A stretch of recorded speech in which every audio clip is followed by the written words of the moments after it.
Hi there, and good day from Changi Airport. We are now at Terminal 3, following the signs to Terminal 4 so as to catch an AirAsia flight for a hop over to Kuala Lumpur tonight. As mentioned in episode 1 of this series, Terminal 4 has been closed for 2.5 years because of COVID-19. The terminal operations finally reopened in September 2022, and so the whole objective of this trip is really just to record how the reopened Terminal 4 looks like, both the departing and arrival experiences. Videos like this in the channel may sometimes be really long, as I try to show you as much of the flying experience as possible, so the video has been segmented in chapters for a better viewing experience. Okay, let's hop onto the bus and head to T4. And here we are at Terminal 4, coming back to life again, finally. Just about 9 months ago, in December 2021, we were just right here in this very check-in hall for a carnival-like event.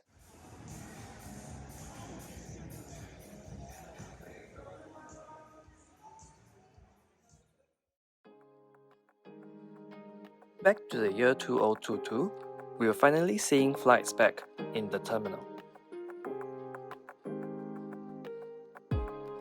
At that point in time, Korean Air operates only a maximum of 2 flights out of Terminal 4 daily, while Cathay Pacific was still operating a minimal schedule. Because of this, during the initial few days of reopening, the terminal was really quiet with not many people around.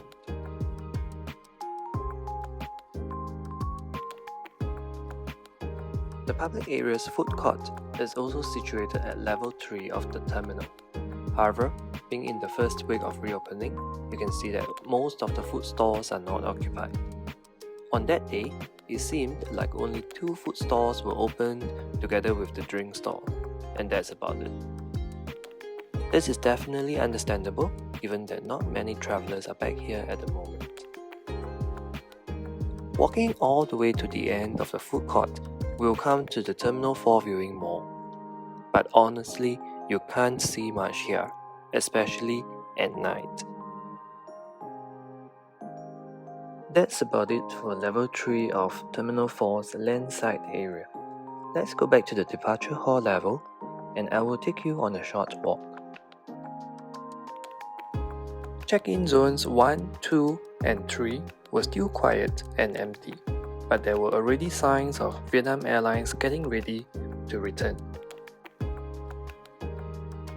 While the terminal reopened for flight operations, several shops were still closed.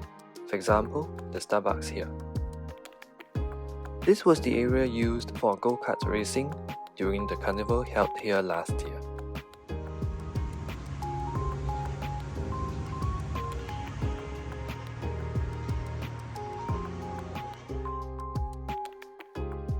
This is the AirAsia Check-In counter, and as you can see from the decoration saying AirAsia is back in T4, that the airline is very happy to be back in this terminal.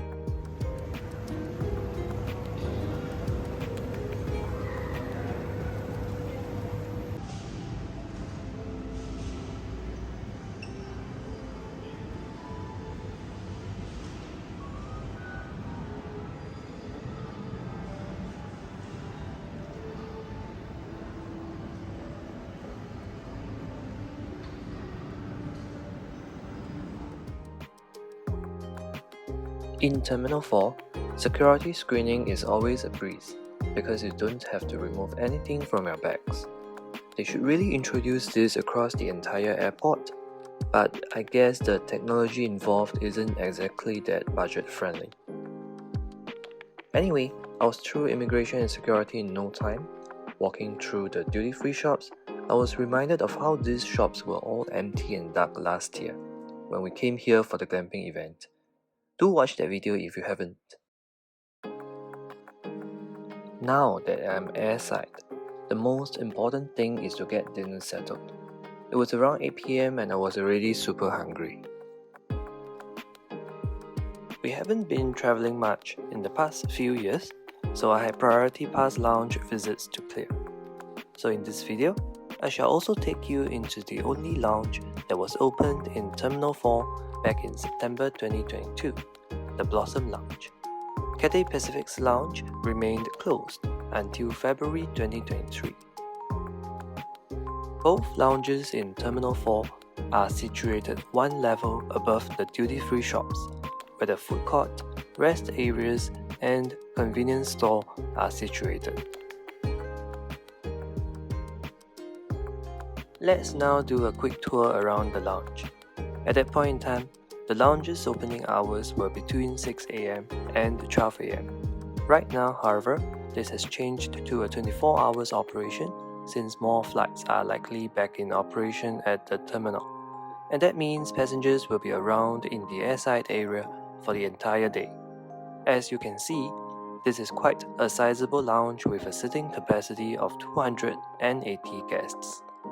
There is a good variety of seating options, such as pods for one-packs, sofa with a small desk for snacks and drinks, as well as proper dining areas.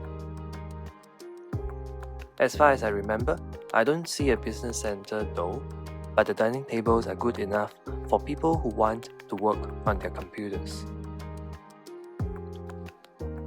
In this lounge, there is also another sitting area with more seats and a bar, but I don't think the bar was in operation when I was there that day.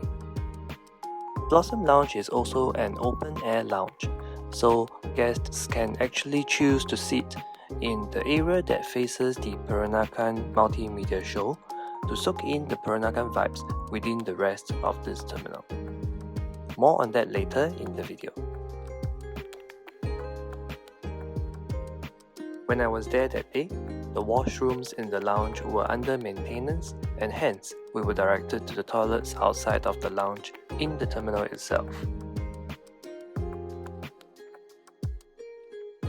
Next up, let me show you the nice and huge Blossom Lounge shower rooms. There are only 2 shower rooms in the lounge. The floor was a little wet on the day I visited, but it's okay because this probably means that they just cleaned it. In order to use the lounge, you will need to get a key card at the counter, so it might be a good idea to get it done once you arrive at the lounge. Otherwise, you may need to wait for quite a while like what happened to me that day. Just a quick tour around the shower room. There is a coat hook, the shower area with 1 shower head, a floor mat is provided, and they also have an ensuite toilet. In the shower room, it also smells nice, which is good. There are also amenities provided, so this shower room is definitely a good place to recharge if you come to Changi Airport's Terminal 4 in future. But there being only 2 shower rooms, you will need to reserve early if you would like to use it. Oh, and also one last point. These are probably the only 2 showers in Terminal 4 lounges because there aren't any shower rooms available in the Cathay Pacific lounge. I'm done showering, but just one more thing to add. Do you hear that? Yeah, the toilet bowl. The flush is not working. Thankfully, I realized early. Yep, so that's about it. Nice shower, time for dinner. There were many people at the buffet area, so I didn't get any footage of it. But it's okay, because I managed to get 2 bowls of laksa that you must eat when you come to this lounge. I might have been too hungry, but it was really super nice that I went for a second bowl, along with some pathetic looking vegetable. And one more thing to point out is that the lounge currently doesn't serve alcoholic beverage, even though there's a bar. So I'm guessing it's just some license issues. There's a relaxation zone that's not opened. Okay, let's leave the lounge. Bye, thank you. Honestly speaking, the terminal is a little bit more crowded than I had expected. Maybe because the 2 flights to Korea later are both wide bodies. I think you can agree with me that this is the KLIA tour of Singapore at the moment, and which means to say that this is an AirAsia terminal. Apart from that, the 2 Seoul flights, both are Korean Air flights. The rest are all from the AirAsia group, either the AirAsia Malaysia, AirAsia Thailand, or their Indonesian division.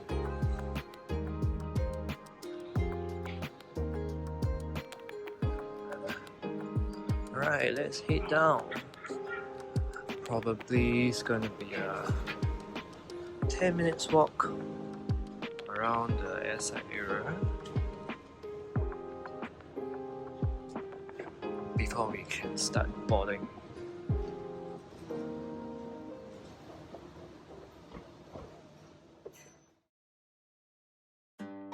I think we saw the shops and cafe area just now, so let's take a walk along the terminal's boarding gates.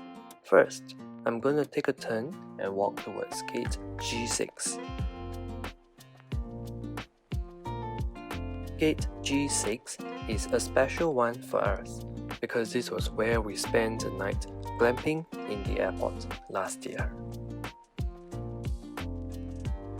Okay, our gate is at G11, just 5 more gates down this corridor.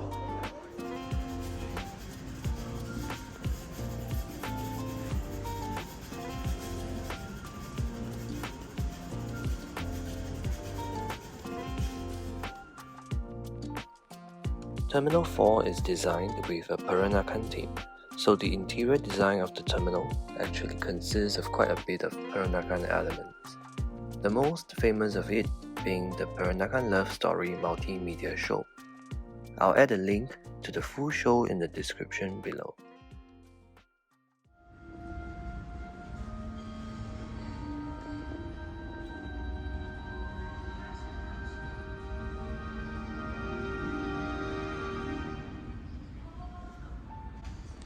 Pretty cool, right? So this is called the Heritage Zone, showing you the different periods of the shop houses, the architecture of the shop houses, where the Peranakan people stayed in.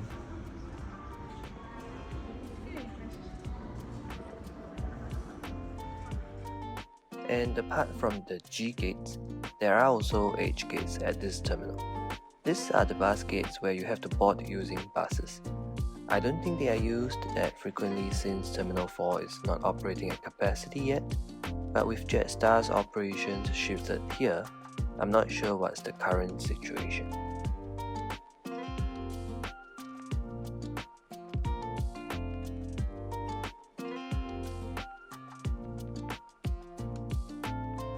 Back at the boarding gate areas, I had more time to queue because our flight was delayed for more than an hour. Given how short this flight to Kuala Lumpur was supposed to be, the delay seemed extremely unacceptable. As I waited here at the boarding gate, the inbound flight had not even departed from Kuala Lumpur. Thankfully, with the soothing background music, cool temperature, and ample amount of seats, this was an extremely nice airport terminal to be in, even if it meant waiting from 9:20 PM to 10:50 PM for my delayed flight. Yes, you heard correctly, it was a 90 minutes delay.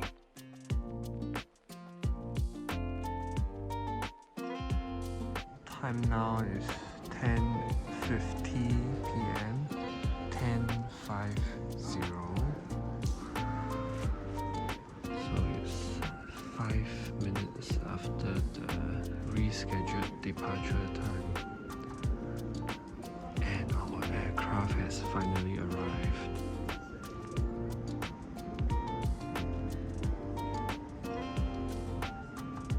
Finally, after a seemingly endless wait, here comes our aircraft, 9M AGH, a 5-year-old A320neo delivered to AirAsia back in September 2017. The average age of AirAsia's fleet is around 8.6 years, so this aircraft is considerably young.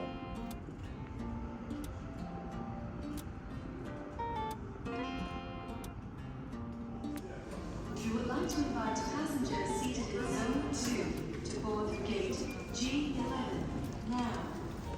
Thank you. Zone 2 passengers.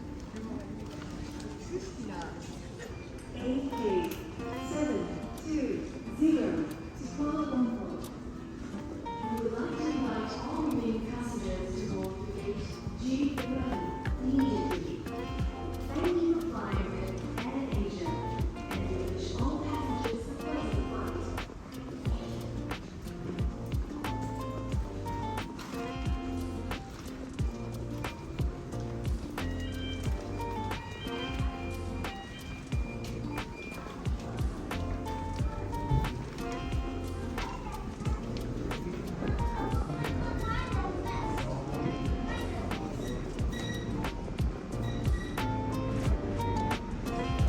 Firstly, on behalf of the crew and AirAsia, we'd like to just congratulate the arrival of this aircraft and the operation requirement. We have to change aircraft. It's quite easier to fly. So, moving on to the cabin side, cabin crew is starting the seat, which is shortly check-in. If you're fully check-in, from Singapore to Kuala Lumpur will take about 48 minutes. From takeoff landing, we will be departing from runway 20 left. Then expect departure can expect either right or left depending on the time. And once we are safely proceed off the tape out, then we will flight connection and I'll be Thank you and enjoy the flight. The flight to Kuala Lumpur was uneventful and went by quickly, so I wouldn't be speaking too much about it. And here are just some photos of the flight.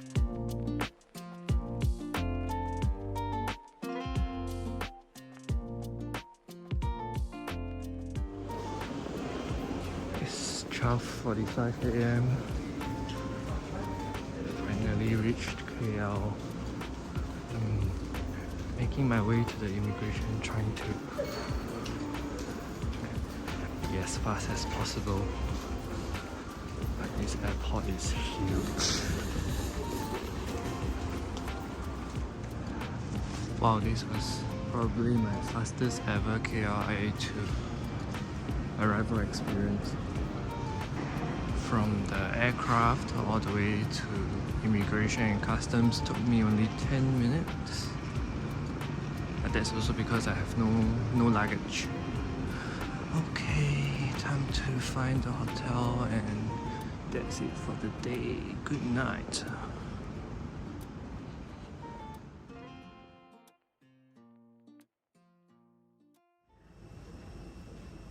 Fast forwarding to the return flight the next morning. I'm now flying back to Singapore to quickly show you the arrival experience at Terminal 4 during its first weekend of reopening.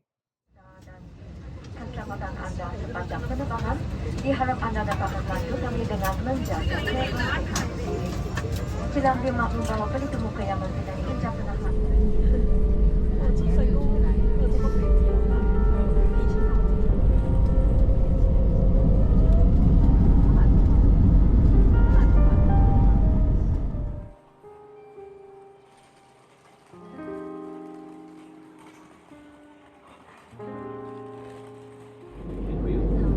Just leveled off at a cruising flying altitude of 27,000 feet above sea level. That's approximately 8,300 meters or 8.3 kilometers vertical separation from the sea, flying in southerly direction. We're flying over the town of Johor Bahru shortly, then commencing descent shortly into Singapore Changi International Airport. Also checking to air traffic flow, the airspace over Singapore is going to be touching down at runway 20 right at 10:30 in the morning, 10:30 a.m. the local time in Singapore.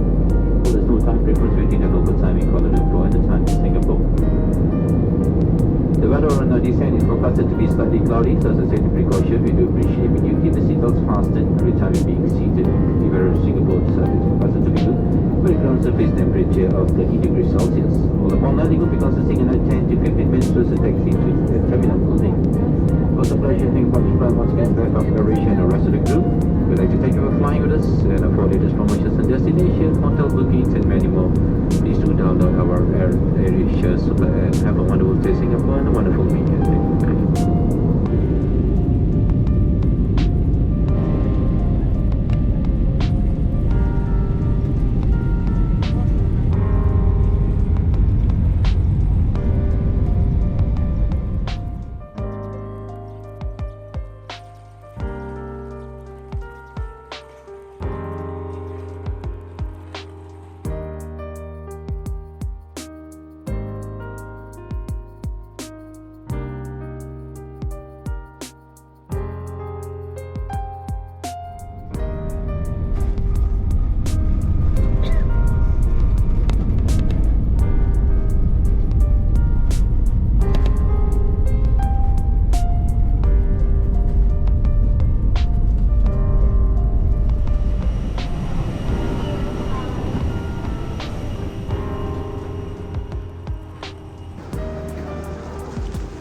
Back in Terminal 4 in less than 12 hours.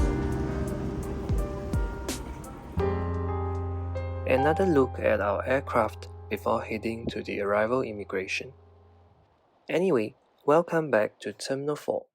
This is the arrival level of the terminal. The arrival and departure airside areas of this terminal are separated, as opposed to how it is done at all the other 3 terminals in this airport. Sometimes I wonder if this is because the airport management just want to test things out before deciding which way to adopt for the future Terminal 5. This being just the first week of the terminal's reopening, decorations like this will be seen throughout the terminal.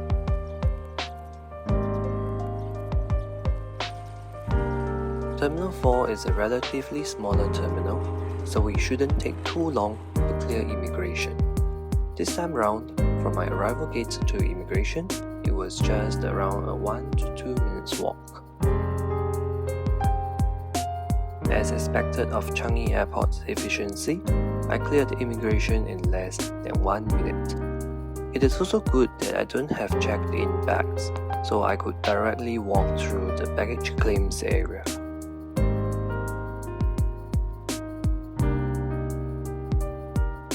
Here's the Terminal 4 arrival board showing information of almost exclusively all AirAsia flights, except that 2 Korean Air flights that we talked about last night. Thank you for watching till the end of this video, bringing you through the departure and arrival experiences in Terminal 4 as it reopens after 2.5 years of closure. It was a really happy occasion because with the terminal reopening, it meant that travel demand was indeed picking up, and hopefully aviation will be back to the pre-pandemic level very soon. With that, we have come to the end of this 2-part series documenting Terminal 4 during the pandemic. For now, I shall be heading back home on a public bus to prepare for our upcoming trip to Cape Town, South Africa. I am hoping that our Cape Town travel vlog will be the next video on this channel. Do remember to subscribe to our channel so that you don't miss out on it. Meanwhile, stay healthy, travel safe, and see you next time.